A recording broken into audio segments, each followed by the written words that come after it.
Edinburgh, Scotland. There are cities that survive, and then there is Edinburgh.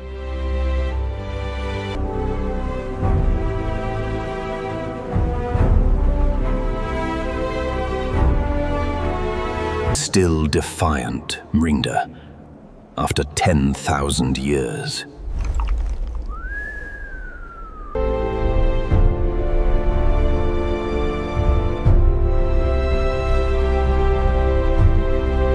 In this video, we're going to take you through the entire history of Edinburgh. From the very first people who walked this land thousands of years ago, all the way through to the city it is today. We'll cover the battles, the betrayals, the brilliant minds, and the moments that changed the world. And using advanced AI techniques, we've brought old historical engravings and paintings to life. Long before Edinburgh had a name, this land was already occupied.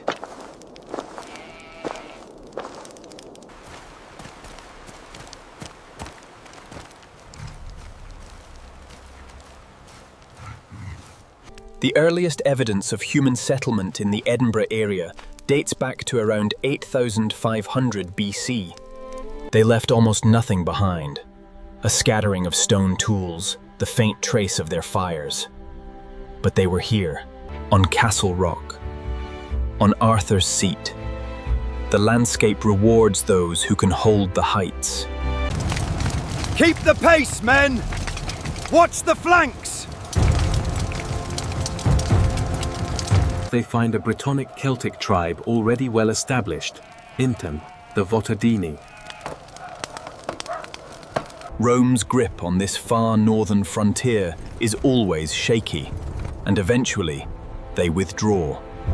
The Votadini remain, and over the following centuries, their descendants, the Gododin, build a hill fort on that dramatic volcanic plug of basalt rising from the plain below. They call it Din Aidin, Fortress of Aidin. That name, corrupted across 1,000 years of language, gives us Edinburgh. We march on Catreth. There is no other path to victory. My men are ready, chieftain. We will follow. Then let the bards sing of this day. To the south! We strike the angles! For the kingdom!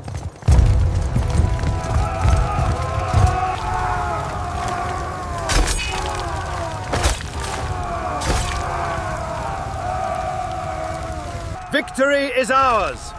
This stronghold belongs to Northumbria now. We claim this land in the name of the king. They add their word Buch, meaning a fortified place, and Din Aidin becomes Edinburgh. The city is born in name, even if the city itself is still centuries away.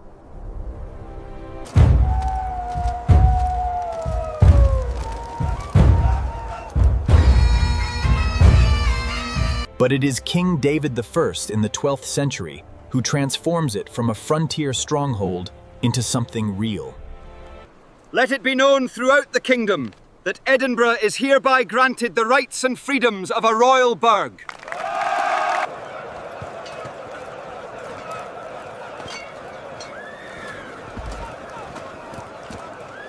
If you've ever walked the Royal Mile and wondered why those dark alleyways branch off in every direction, this is why.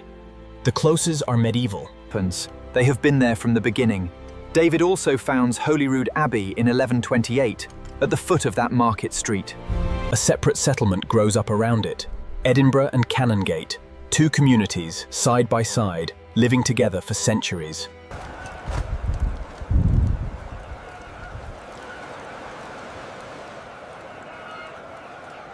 A busy port at Leith, a mile to the north.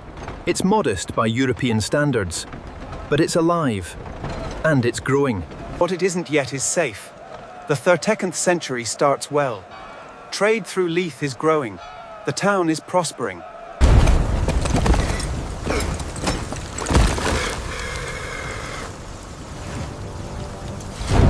And into that power vacuum steps Edward I of England.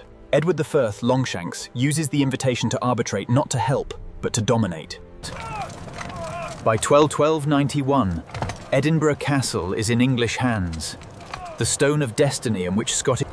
They may take our lives, but they will never take our freedom! Now, for Scotland! Charge! Up the ropes! Secure the gate! For Scotland! Move in, secure the gate! Intruders! To the walls, quickly! Within weeks, Robert wins at Bannockburn, cementing Scottish independence. But the wars aren't over. To the torch, men! Burn the Scots out! A city of timber and thatch on a hillside is always at the mercy of anyone with a flame. Edinburgh is knocked down. Edinburgh gets back up. The 7th century is Edinburgh's most dramatic 100 years.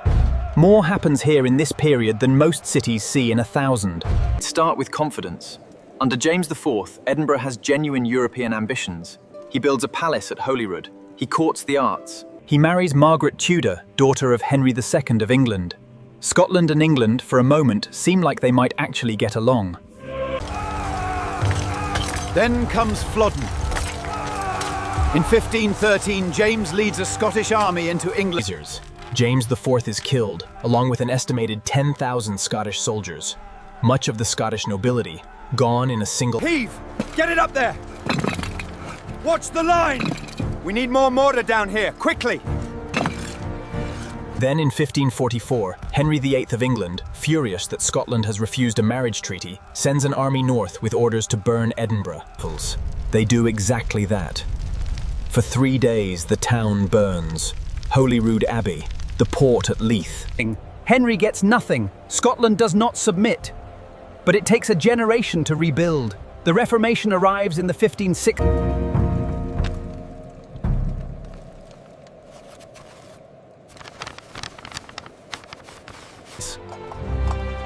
Into this newly Protestant city, in 1561, arrives Mary, Queen of Scots. Mary is smart. She is politically capable. But Edinburgh in 51 is not a forgiving place. Knox despises her.